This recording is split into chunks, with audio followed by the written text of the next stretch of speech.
आज की कहानी है एक बूढ़ी माँ का आखिरी इंतजार।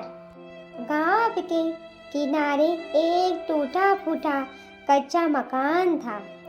उस मकान में शांति देवी नाम की एक बूढ़ी माँ अकेले रहती थी।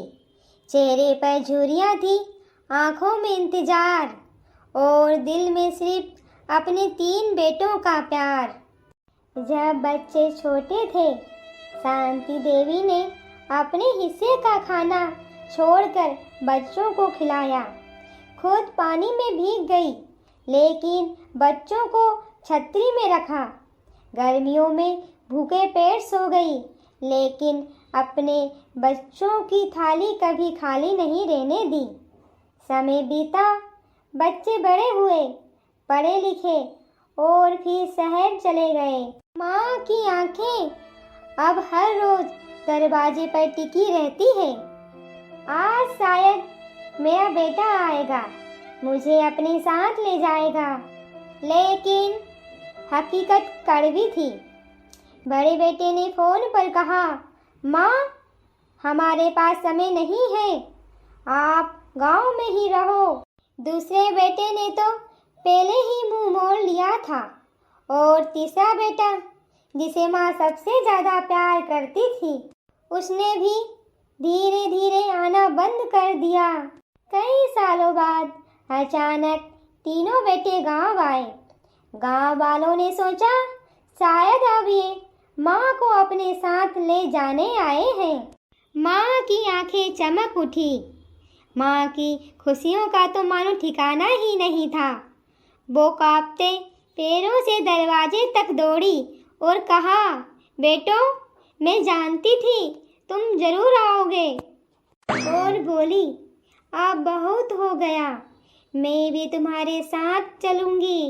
लेकिन बेटों ने ठंडी आवाज में कहा, माँ, हम आपको लेने नहीं आए हैं, हमें तो ये मकान बेचना है। इसके बदले हम शहर में दूसरी प्रॉपर्टी लेंगे। माँ की आंखों में आंसू भर आए। माँ ने कांपते हाथों से कागज पर साइन कर दिए। माँ ने सोचा शायद अब कागज साइन करने के बाद बेटा कहेगा, माँ, अब आप हमारे साथ चलो। लेकिन तीनों बेटे अगले ही दिन सामान बांध कर चले गए। बूढ़ी माँ फिर अकेले रह गई। कुछ महीनों बाद गांव वालों ने देखा कि मकान पर ताला पड़ा है और अंदर से हल्की हल्की रोने की आवाजें आ रही है। जब गांव वालों ने दरवाजा तोड़ा तो बरामदे में शांति देवी की निर्जीव शरीर पड़ा था। वह इस दुनिया को छोड़कर चली गई थी। लेकिन सबसे डरावनी बात ये थी कि उनकी आंखें अब भी दरवाजे की ओर टिकी हुई थी, जैसे अब भी बेटों का इंतजार कर रही हो। गांव वालों में कानाफूसी होने लगी।